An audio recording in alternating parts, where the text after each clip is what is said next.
په مریخ کې یو لوی سوری شته چې له 300 فوټو څخه هم پراخ دی او داسې ښکاري چې ناسا هم دا منلي چې کیدای شي دا د ځمکې لاندې یوې نړۍ ته د ننوتلو لاره وي.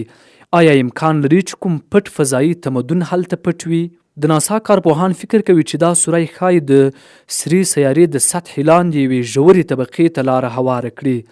داسې تصور کولی شو لکه یوه پټه دروازه چې یوې زیرزمینۍ خونې ته پرانیستل شي.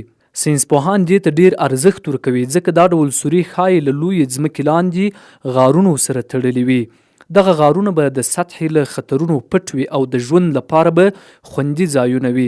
د مریخ سطحه ډیره سخته ده، سخته یخنۍ، بې ساری وچوالی او دوامداره وړانګې، خو د ځمکې لاندې فضاوي طبیعي پناه ځایونه دي چې هر څه له زیانمنو وړانګو ساتي. له همدې امله دا د ژوند د نښو د موندلو لپاره تر ټولو غوره ځایونه ګڼل کیږي. ناسا عموما د نورو سیارو د ژوند په اړه ډیر احتیاط کوي، تر دې وړاندې زیات تمرکز په کوچنیو ژوندیو موجوداتو لکه میکروبونو وو چې ښایي په یخو سمندرونو کې پټ وي. خو ساینسپوهان باور لري چې دا سوری ښایي لویو غارونو ته لار وي. که دا رښتیا وي نو دا ځای به نه یوازې د ژوند د نښو لپاره مهم وي بلکې راتلونکي فضانوردان به یې د استوګنې او حتی د مریخي اډې لپاره وکاروي. د دې سوري انځورونه نوي نه دي، دا په 2019 کال کې اخیستل شوي وو. په انځور کې ګڼ سوري ښکاري او سیمه د سویسي پنیر په څیر ښکاري. ډیری سوري له تیاره دوړو څخه ډک دي او ورباندې د یخ کاربن ډای اکساید نری پوښ پروت دی. خو یو سوری ځانګړی دی، بشپړ ګرد، شاوخوا 328 فوټه پلن او چاپیره هم یو منظمه ګرده کړۍ ده. داسې ښکاري لکه څه شي چې سطحه سوری کړې وي او کړۍ یې پرې ایښې وي. ساینسپوهان ګمان کوي چې ښایي د اسماني ډبرې د ټکر پایله وي.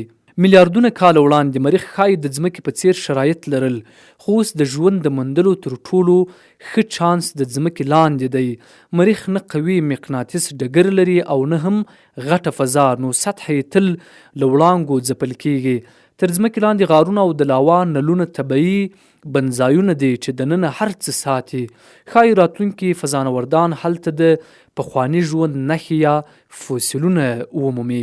په 2019 کال کې ناسا او د امریکا جیولوژیکي سروې متخصصانو یو تفصیلي نقشه خپره کړه چې په مریخ کې له 1000 څخه ډیر احتمالي د غارونو خولې ښودلې. خو ستونزه دا ده چې ټول معلومات له هغو بیړیو راغلي چې شاوخوا 250 میله لوړ الوت کوي. له دې واټنه یوازې سوري لیدل کیږي، خو نه یې ژورتیا او نه هم په سوریو کې دننه څه معلومیږي.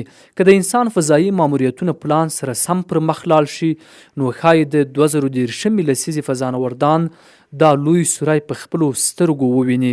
مګر دا یوازې راز نه دی.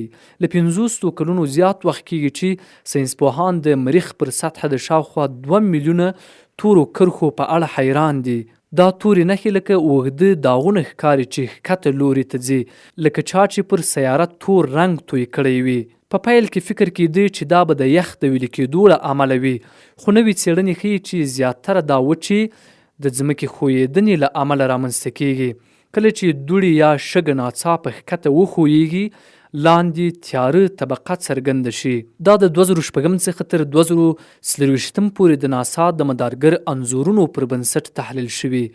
موندل شوي چې له 1% څخه هم کمې دا نښې د آسماني ډبرو د ټکرونو یا مریخي زلزلو له امله جوړیږي. زیاتره یې د باد او دوړو له حرکت څخه رامنځته کیږي.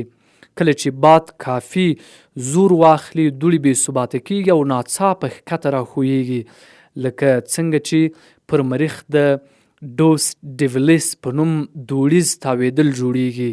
په اوسط ډول هر کال شاوخوا 80,000 نوي تورې کرښې جوړیږي او هره یوه څو لسیزې پاتې کیږي، بیا ورو ورو ورکیږي. که څه هم دا نښې یوازې د مریخ له سطحې 0.1% برخه نیسي، خو ښایي د مریخي فضا د دوړو له مهمو سرچینو څخه وي.